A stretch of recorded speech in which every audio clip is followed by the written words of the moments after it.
quiero compartir un tema que trata acerca de la parábola del hijo pródigo.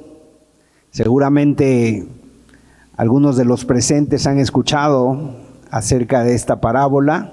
Es una parábola muy conocida, ha sido motivo de historias, inclusive de películas, de obras, y sin embargo siempre su enseñanza es muy productiva porque nos enseña varias cosas que vamos a estar viendo el día de hoy. Y este cuadro está en el museo, en un museo en Rusia. Ahí se encuentra el original de este cuadro, de esta pintura, por un pintor muy famoso, Rembrandt. Rembrandt pintó este cuadro y precisamente tiene varios aspectos muy importantes, muy característicos. Fue pintado allá por el siglo XVII, 1662, y desde ahí hasta la fecha ha estado ahí resguardado en un museo en San Petersburgo, en Rusia. Y precisamente Rembrandt se pinta ahí como el propio hijo pródigo. El que viene ahí es el propio Rembrandt y tiene varias características. No tiene un zapato, está todo afectado por las cosas, y a lo mejor para algunos de los presentes esta es nueva, pero esta es una de las parábolas de las más amadas y de las más preciosas que se hayan escrito en el lenguaje humano. Eso es lo que dijo Charles Dickens acerca de esta parábola, y describe la parábola el carácter de Dios, describe también el respeto que Dios tiene por el libre albedrío. Dios nos ha dado a cada uno de nosotros la decisión, el tomar decisiones, pero también describe el profundo anhelo representado por el Padre que Dios tiene para que todos volvamos a Él. Es la historia de un hijo que se va de casa, y aquí lo importante es ver qué enseñanza nos trae, porque no importa cuán grandes sean los pecados, cuán grandes sean lo que hayas cometido, no hay ningún pecado que no pueda ser perdonado por Dios. Todos tus pecados pueden ser perdonados bajo la sangre del Hijo de Dios. Entonces, en este capítulo 15 de Lucas hay 3 parábolas. En solamente un capítulo hay 3 parábolas, y la primera tiene que ver con una oveja perdida. Un pastor que pierde una oveja al contarlas, tiene 100 ovejas, al contar en el redil, en el rebaño, las ovejas, una de ellas no está, y entonces sale a buscarla. Y cuando la busca y la encuentra, regresa contento y gozoso porque ha encontrado su oveja que se le había perdido. En otra parábola que también viene en Lucas 15, hay una mujer que tiene una moneda, una dracma, y esa moneda se le pierde en su casa, y la mujer pues la busca por todos lados, y cuando la encuentra invita a sus amigos a una cena en su casa porque ha encontrado la moneda que se le había perdido.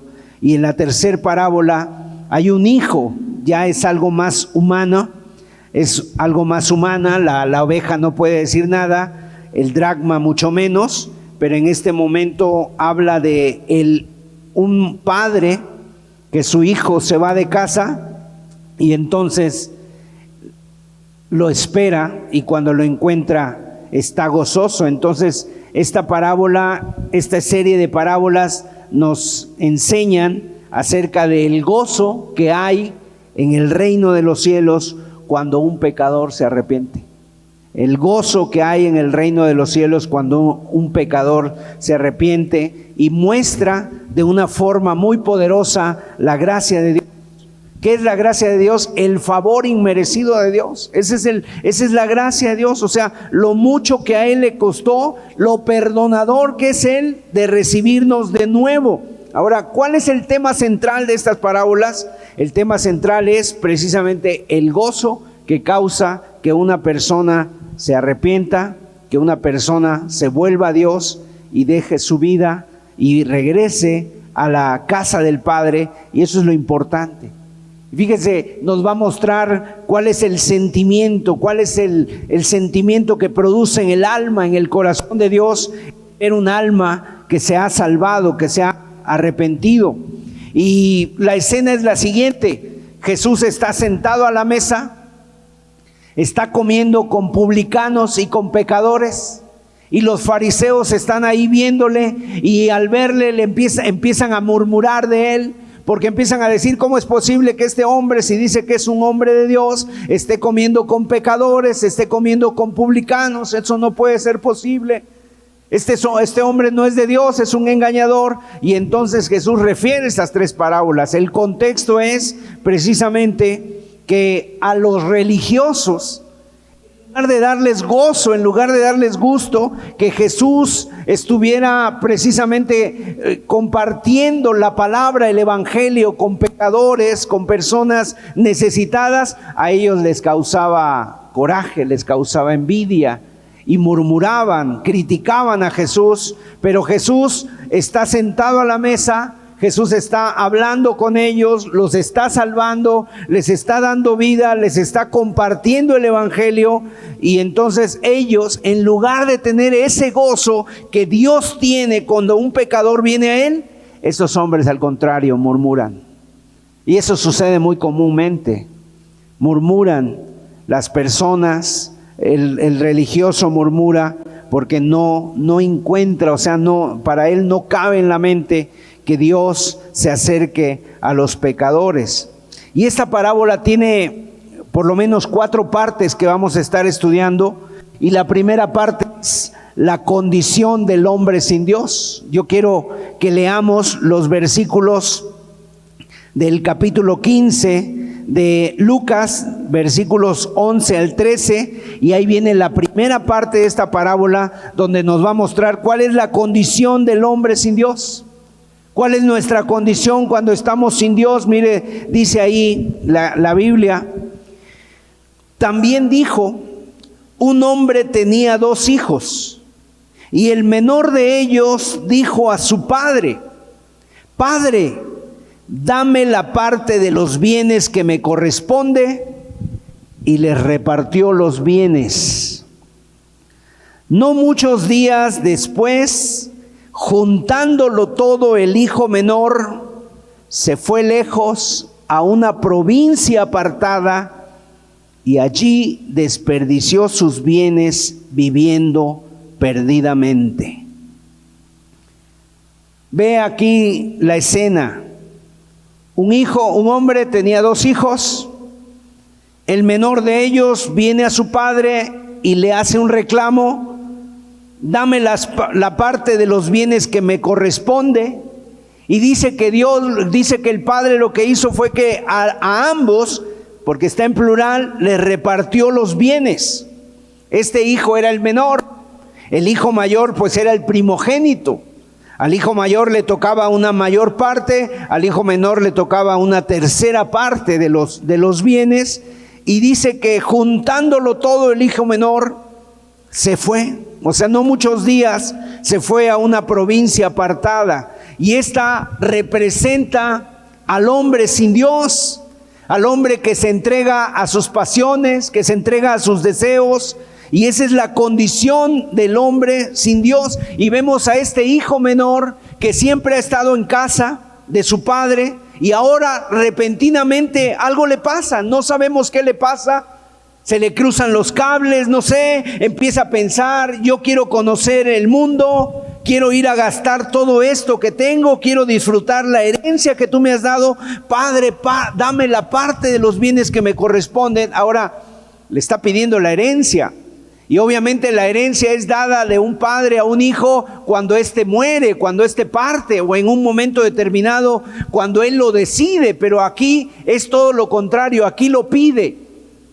Y es una falta de respeto muy grande. ¿Por qué? Porque con esta actitud lo que le está diciendo al padre es: Padre, a mí no me interesa, no me importa si vives o si mueres, para mí ya estás muerto, dame la parte de la herencia que me corresponde, o sea, ya estás muerto, quiero heredar y ya, ahora, quiero irme y ya, quiero disfrutar la vida.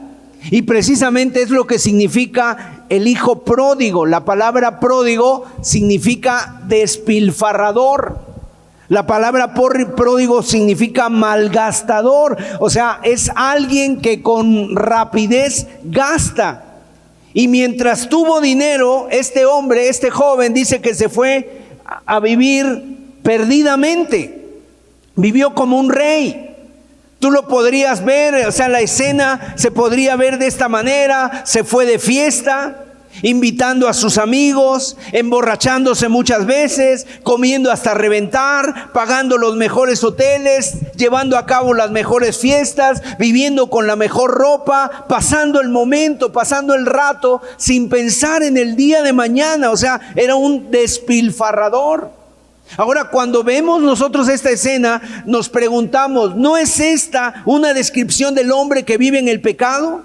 ¿Que vive bajo sus propios impulsos? ¿Del hombre que vive para sí mismo? ¿No es un despilfarrador el ser humano también? O sea, Dios, que es tan bueno con el hombre, le ha dado tantas bendiciones al hombre, pero el hombre en su rebeldía, el hombre que vive para sí mismo, solamente vive para gastar en sus deleites, haciendo mal uso de todo lo que Dios ha puesto en sus manos: la vida, la salud, el tiempo, el dinero, el trabajo, sus fuerzas, su cuerpo, su familia, sus hijos, su mente, sus ojos, su vida, sus pies, todo lo malgasta, lo despilfarra, toda aquella bendición que Dios le ha dado. Y precisamente hay quien gasta su dinero en los vicios, en los antros, comprando cosas que no necesita. Hay quien malgasta su salud en vicios, en borracheras, en drogas, en comilonas, las noches trasnochándose, desvelándose y desmedidamente. O hay quien malgasta también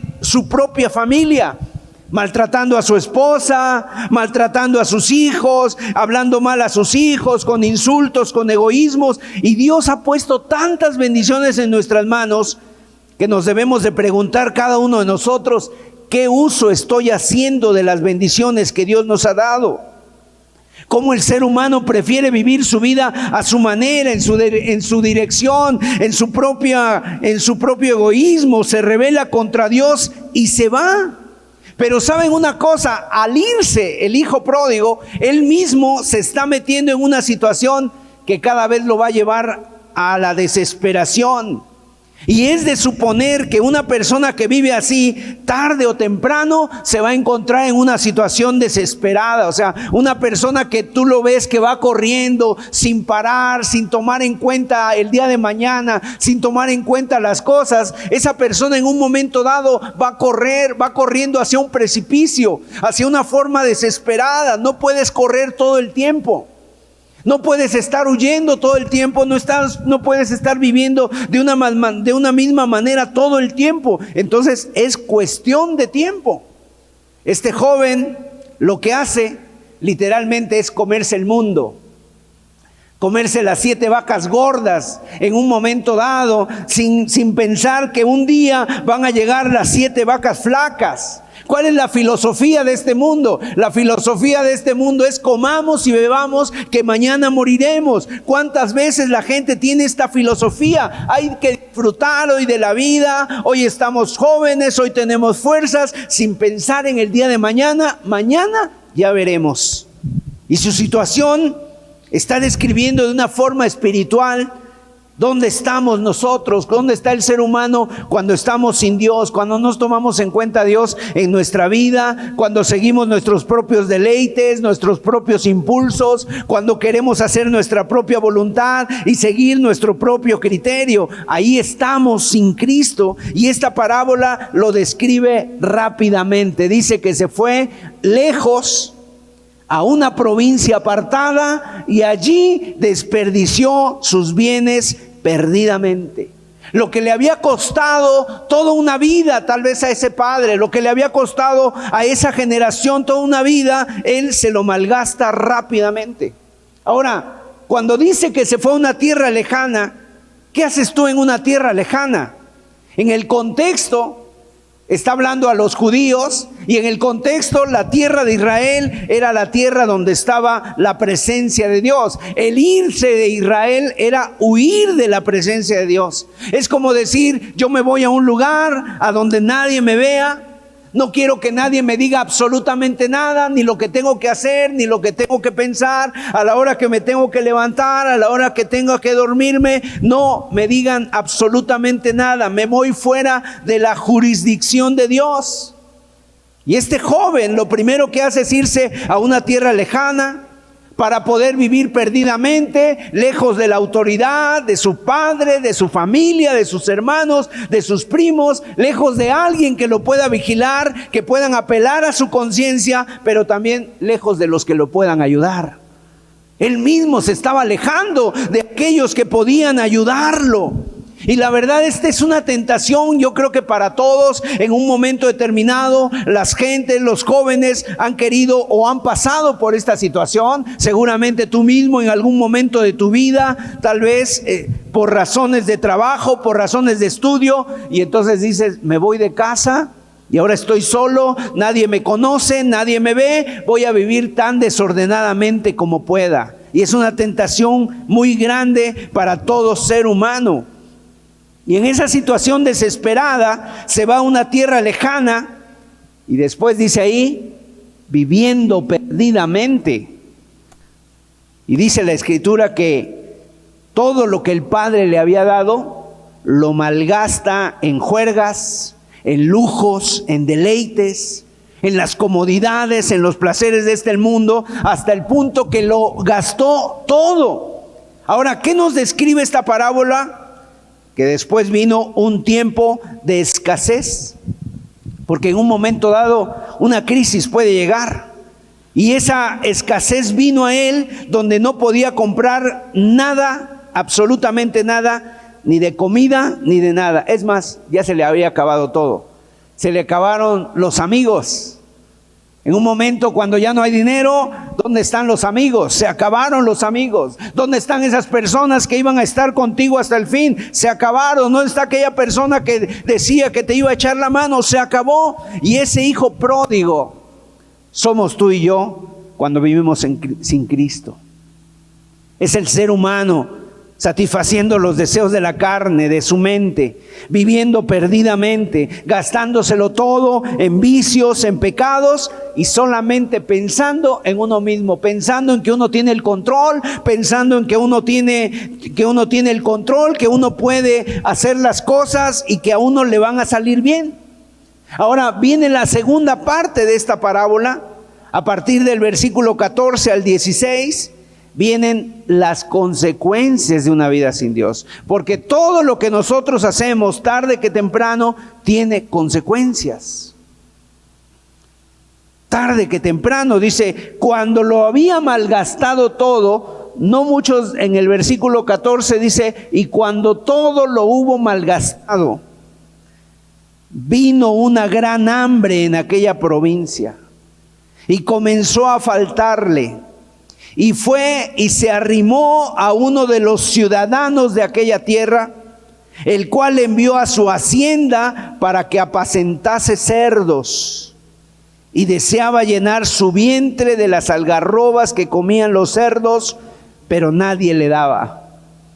Llegó una hambruna, una crisis, y en esa crisis este hombre se da cuenta que ya no le quedaba nada. ¿Qué es lo que hace?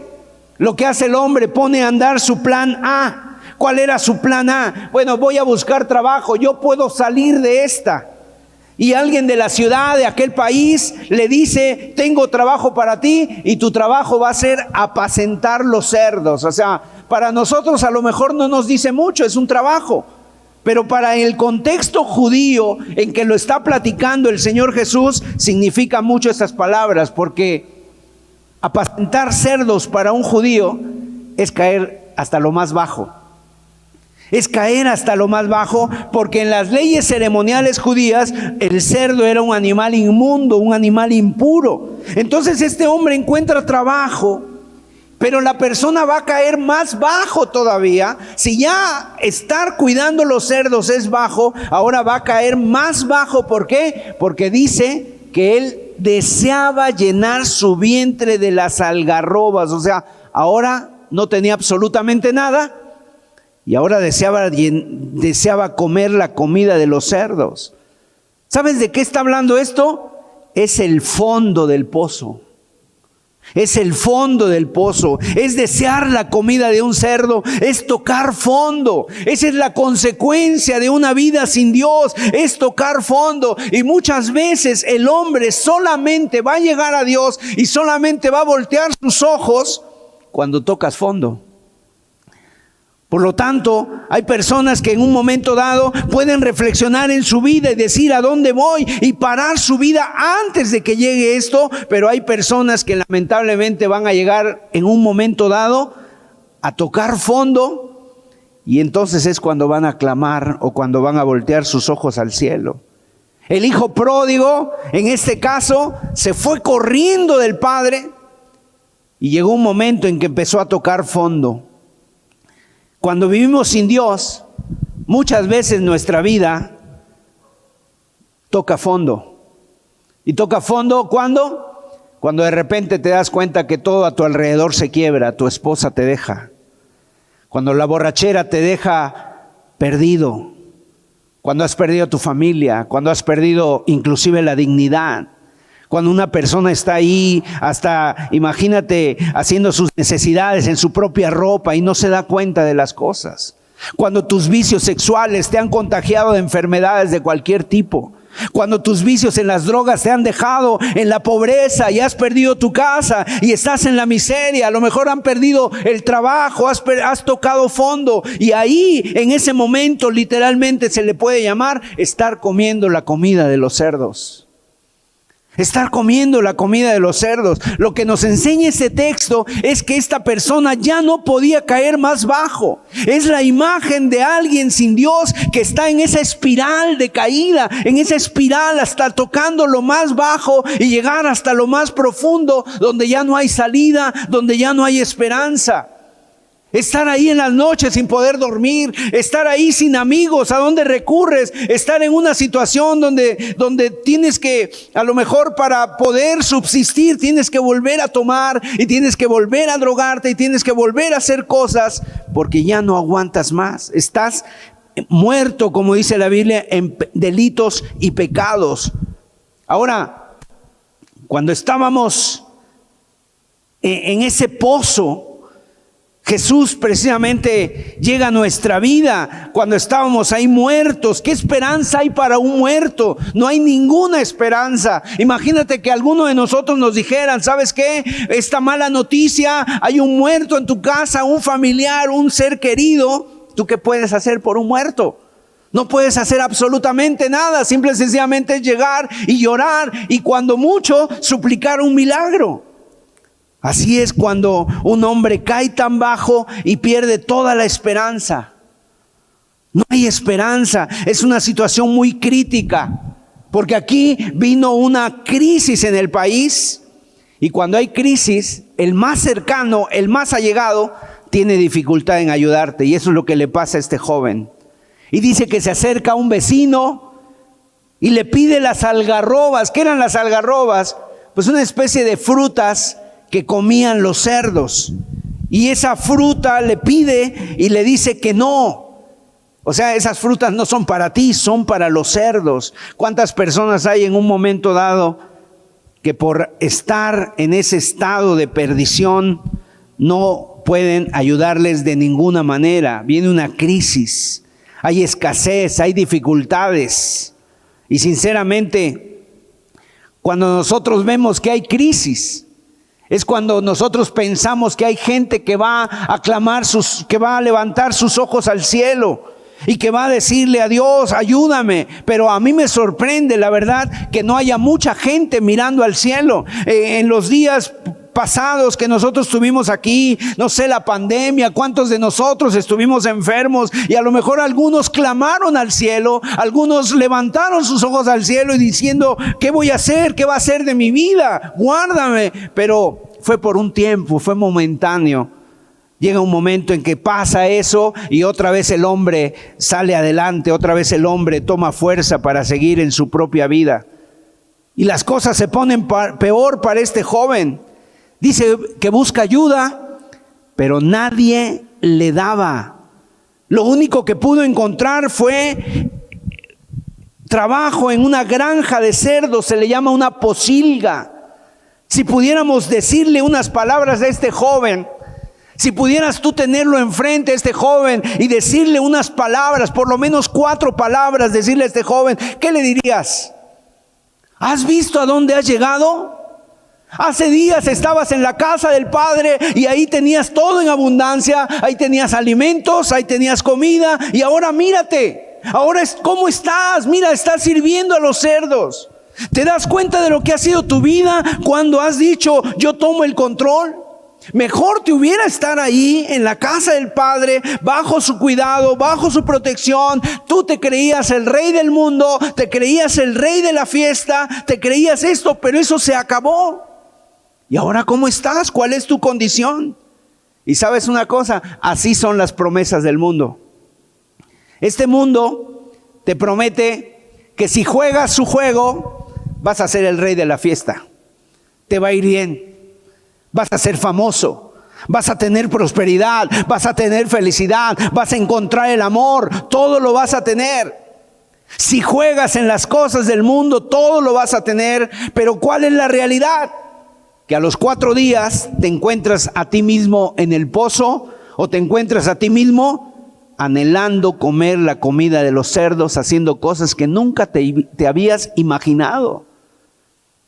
Ve los grupos AA, ve las granjas de rehabilitación, ve los grupos donde están las personas ahí esclavizadas a las drogas, ve los lugares esos, ¿sabes dónde estaban ellos unos días antes? Estaban en el antro, estaban con dinero, tenían familia, tenían auto, tenían profesión, tenían casa, tenían trabajo, tenían ropa, y luego tú los ves, ¿y cómo están? O sea, ¿a dónde los llevó? Porque ese es el engaño de este mundo. Yo tengo el control, esa es la filosofía de la vida, y la gente la compra, y la compra muy cara, y te la venden muy barata, pero las facturas son muy caras y la gente pierde todo y están ahí queriendo comer mandrugos, ahí unos pedazos de pan, buscando entre la basura para ver si encuentran algo de comida.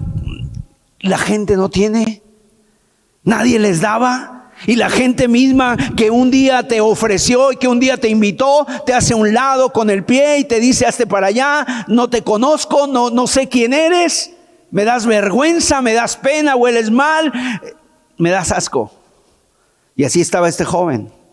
Así lo describe la palabra de Dios. Nuestra situación cuando estamos sin Cristo, perdidos en este mundo, viviendo nuestro propio camino, en nuestro propio criterio. ¿Por qué? Porque el pecador está lleno de rebeldía contra Dios y malgasta su vida y todas las bendiciones que le ha dado de forma negligente, de forma egoísta. Es como tirar al cesto de la basura todo eso que tienes. Es como cambiar oro por estiércol. Porque el pecador se ve sin nada para alimentar su propia alma. Y cuando tú le preguntas a la gente y le dices, oye, ¿detrás de qué vas? ¿Para dónde vas? Y la gente quiere satisfacer su vida, quiere llenar su vida de felicidad y nos da esa impresión, ¿sabes cuál es? De que están buscando las algarrobas para saciar su alma. ¿Qué son las algarrobas para nosotros? Pequeñeces. Si solamente tuviera este auto, dice la gente, si solamente me ascendieran en el trabajo, si solamente encontrara el amor. Si solamente encontrara a alguien que supiera quién soy, qué es lo que a mí me agrada. Son algarrobas para el alma. Recuerdo haber leído el caso de una joven allá en los Estados Unidos que un día se fue de casa porque no le gustaba que le llamaran la atención ni le dijeran nada en casa, no le gustaba la disciplina, no le gustaba el orden, y aparentemente se fue porque un joven le había prometido que la iba a tratar bien y que con él iba a estar bien. ¿Sabes qué empezó a hacer? Se empezó a prostituir a los 4 días de haber salido de su casa. Ya habían pasado 4 o 5 hombres por ella en poco tiempo. Y cayó tan bajo que al rato ella no sabía ni dónde estaba, enferma, se enfermó de una enfermedad venérea y quería regresar a casa. Así estaba. Este joven pensaba que encontraría la felicidad, pero ¿qué encontró? Lo único que encontró fue la posilga en ese lugar. Ahí es donde te lleva la vida, tu vida cuando la quieres manejar tú. Ahí es donde nos conducen nuestras decisiones cuando no tomamos en cuenta a Dios. Aunque seamos muy sabios, aunque seamos muy inteligentes, aunque pensemos que nosotros tenemos el control, Dios le ha dado al hombre el libre albedrío. Pero cuando ese libre albedrío no tomas en cuenta a Dios en el libre albedrío, es ahí donde te conduce a la posilga, a los cerdos. Cuando no queremos tomar en cuenta a Dios, cuando pensamos que somos más inteligentes que Dios, cuando pensamos que nuestro intelecto es mejor que lo que dice Dios, y tomamos nuestras propias decisiones, y cuando el mundo toma el rumbo de tu vida, es como si decirle a Dios: dame la parte de los bienes que me corresponde, olvídate de mí, para mí, como si tú estuvieras muerto. Quiero disfrutar de la vida, quiero vivir mi vida independientemente de ti. ¿Sabes dónde va a acabar esa persona? En lo más profundo de la posilga de este mundo, anhelando las algarrobas de los cerdos. Así es el mundo. ¿Tú crees que esa gente que el día de hoy está esclava en cosas, pensaron un día estar así? No. Todos tenían sueños, todos tenían ilusiones, seguramente muchos tenían familia, muchas personas tenían mucho por venir, muchas cosas por delante, sueños, ilusiones, maletas llenas de ilusiones. Pero ¿dónde quedaron todas esas? Porque el pecado no perdona. Y hay muchos ejemplos que pudiéramos dar al respecto, donde se puede caer en lo más bajo, a las peores situaciones: drogas, alcoholismo, inmoralidad, enfermedad, promiscuidad, divorcios. Pero mire, gracias a Dios hay arrepentimiento. Gracias a Dios que esta parábola no termina ahí. Gracias a Dios que esta parábola sigue adelante. Y el tercer punto, lo que vemos es el arrepentimiento y la conversión del pecador. Vamos a verlo en los versículos 17 al 21. Dice así: y volviendo en sí, tome nota de esa palabra, volviendo en sí, dijo: ¿cuántos jornaleros en casa de mi padre tienen abundancia de pan? Y yo aquí perezco de hambre. Me levantaré e iré a mi padre y le diré: Padre, he pecado contra el cielo y contra ti. Ya no soy digno de ser llamado tu hijo. Hazme como a uno de tus jornaleros. Y levantándose, vino a su padre. Y cuando aún estaba lejos, lo vio su padre y fue movido a misericordia, y corrió y se echó sobre su cuello y le besó. Y el hijo le dijo: Padre, he pecado contra el cielo y contra ti, ya no soy digno de ser llamado tu hijo. ¿Ven lo que pasó en este joven? En un momento, cuando está entre los cerdos, comiendo o anhelando comer las algarrobas, en un momento, una luz volviendo en sí, esa expresión tan hermosa, volviendo en sí. ¿Sabes qué pasó? Es como si hubiera estado desmayado, es como si hubiera estado dormido, es como si hubiera estado aturdido, como si hubiera estado desorientado. Y en un momento dice que volvió en sí y empieza a ver a su alrededor y dice: ¿qué estoy haciendo aquí? ¿Yo? ¿Dónde estoy? ¿Qué es esto? Como si fuera un sueño, como despertar de una pesadilla. ¿Dónde estoy? ¿A poco estoy entre los cerdos? ¿Qué es esto? Se empezó a ver a sí mismo, empezó a ver a su alrededor, volviendo en sí, dijo, como si hubiera recobrado la vista. Volviendo en sí. Ahora, ¿sabes? Esta frase, volviendo en sí, parece muy sencilla, pero esta frase no va a suceder a menos que el Espíritu Santo haga una obra en nosotros. Porque muchas veces una de las facultades que el pecado tiene es que nos enceguece, nos quita la visión, nos hace ciegos.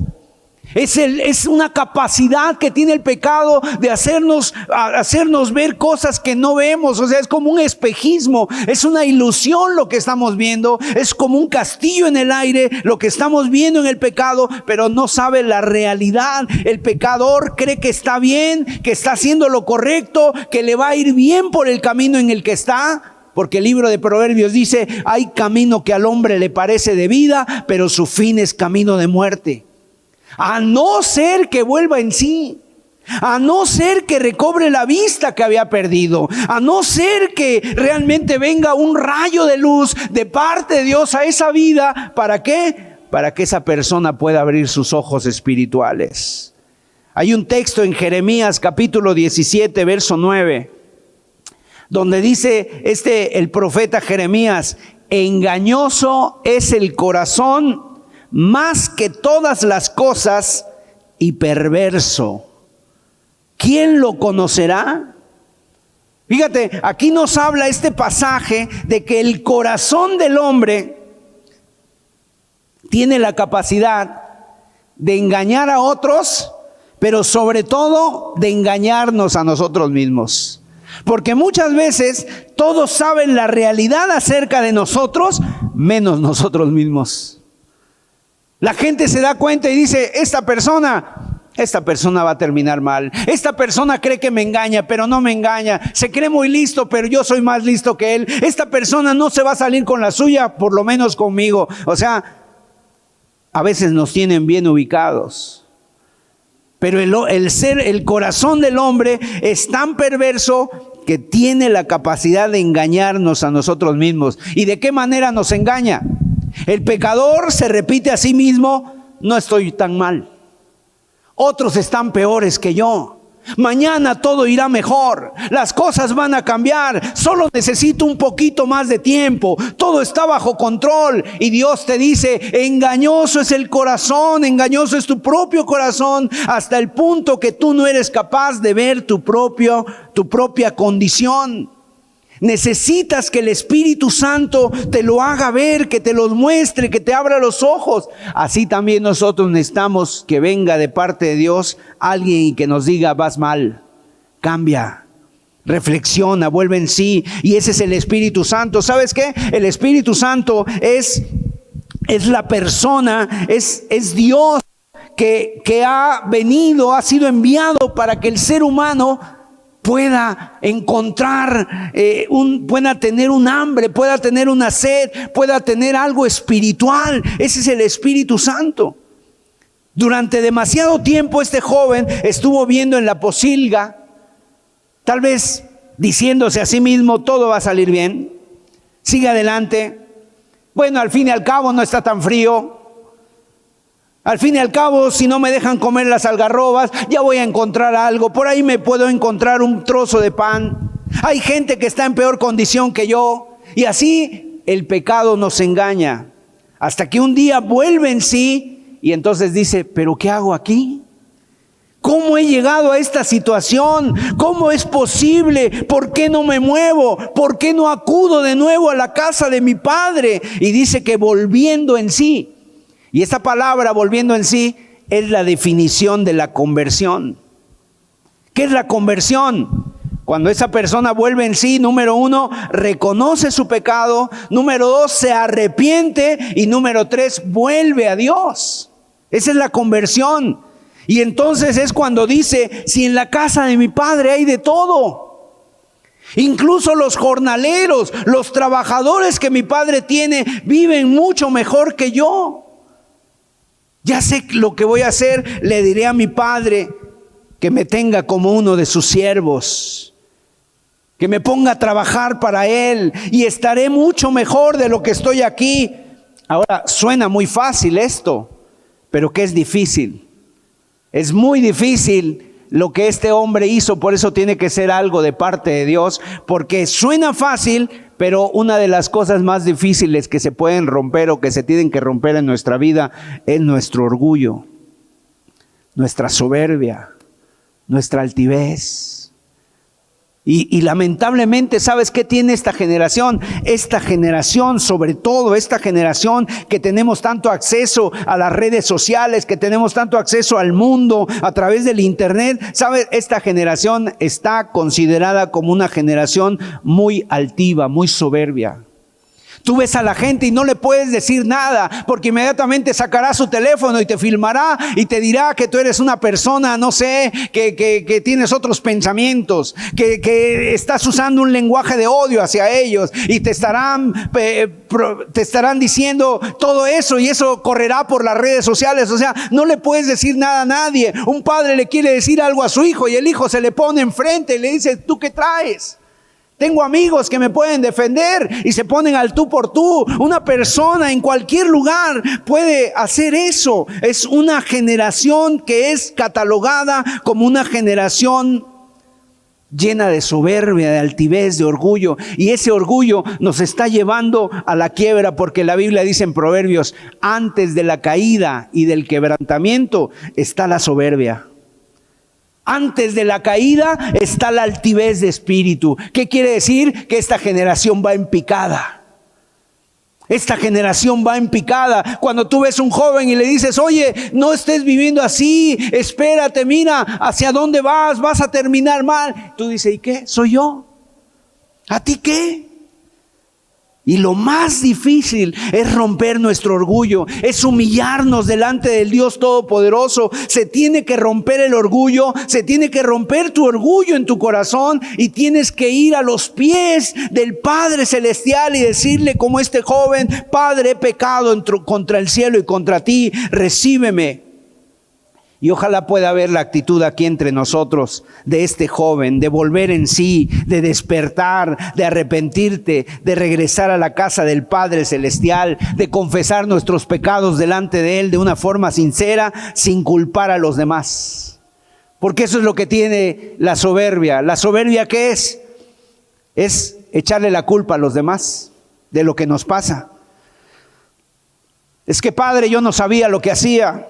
Es que, Padre, pues tú sabes, los amigos.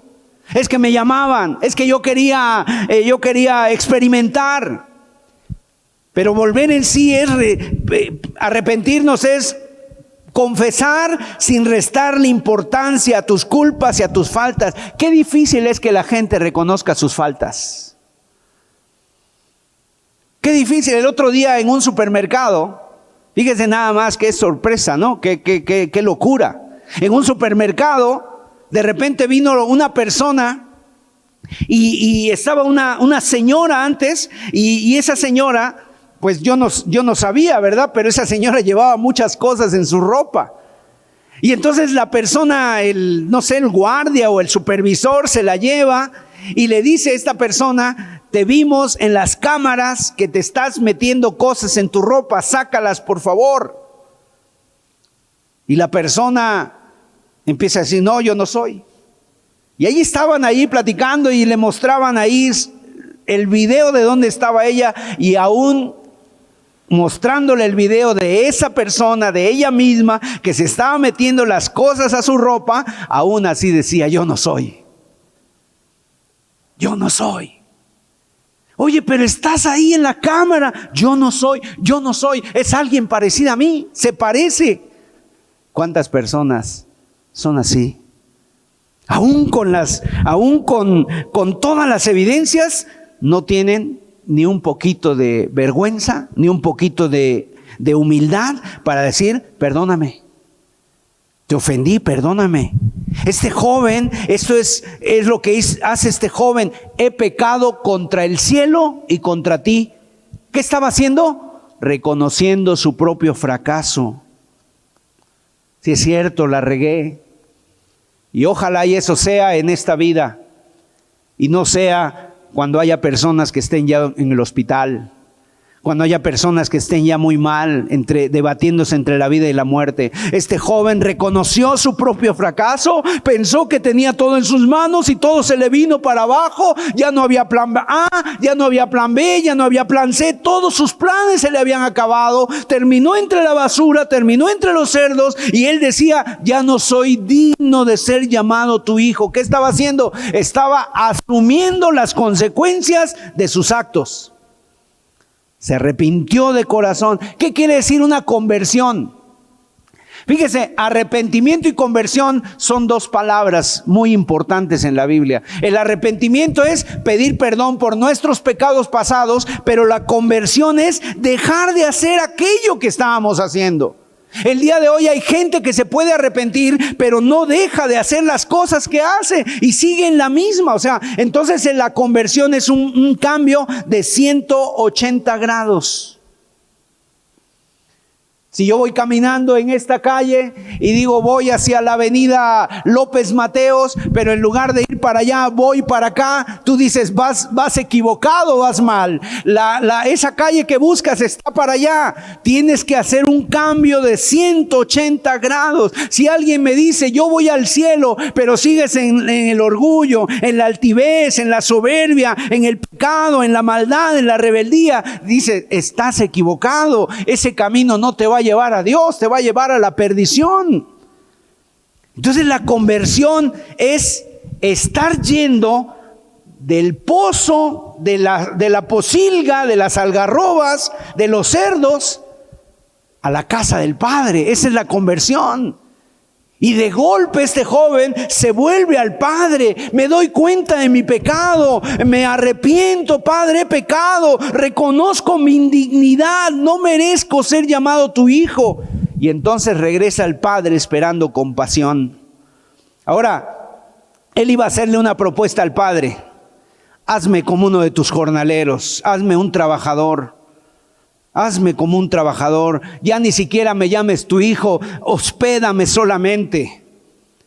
Bueno, ese es el arrepentimiento y la conversión del joven. La conversión, el arrepentimiento es muy importante. Arrepentimiento no es cuando lloras, arrepentimiento es cuando cambias. Y eso es lo que Dios quiere. Este hombre no dijo, ay, he pecado contra el cielo y contra ti, voy a seguir con los cerdos. No, este hombre dijo, me levanto y dejo los cerdos y voy a casa del Padre. Ese es el arrepentimiento. Y aquí es donde encontramos una palabra en mayúsculas, gracia. El cuarto punto y el último punto de esta parábola que pudiéramos ver es el infinito amor y la misericordia de Jesús ante un hombre arrepentido. A este hombre le bastaba ser un trabajador. Él sabía que no era digno de ser hijo, pero sabía que se había gastado todo y ahora llegó a desear la comida de los cerdos. Y en los versículos 20 al 24, fíjate lo que dijo. Y levantándose vino a su padre, y cuando aún estaba lejos, lo vio su padre y fue movido a misericordia y corrió y se echó sobre su cuello y le besó. Y el hijo le dijo, Padre, he pecado contra el cielo y contra ti, ya no soy digno de ser llamado tu hijo. Verso 22, pero el padre dijo a sus siervos, sacad el mejor vestido y vestidle, y poned un anillo en su mano y calzado en sus pies, y traed el becerro gordo y matadlo, y comamos y hagamos fiesta, porque este mi hijo muerto era y ha revivido, se había perdido y es hallado. Y comenzaron a regocijarse. Ve la escena que hay gozo en el cielo cuando un pecador se arrepiente. Y así este padre recibe al hijo perdido, al hijo que estaba muerto, ha sido hallado y tiene gran gozo. O sea, cuánta gracia de Dios vemos en este pasaje, cuánto amor de este padre hacia su hijo, cuánta misericordia, porque dice que cuando el padre vio a su hijo, corrió hacia él. ¿No debió haber sido al revés? ¿No debió haber sido que el hijo corriera arrepentido al padre al verlo? Aquí el padre es el que corre hacia el hijo. Ah, viene mi hijo. Pues no se le parece, pero por su caminar yo sé que es él. Así que aquí está, y fue corriendo, dice. Ahora, ¿cómo venía el hijo? Tú te imaginas al padre, bien vestido.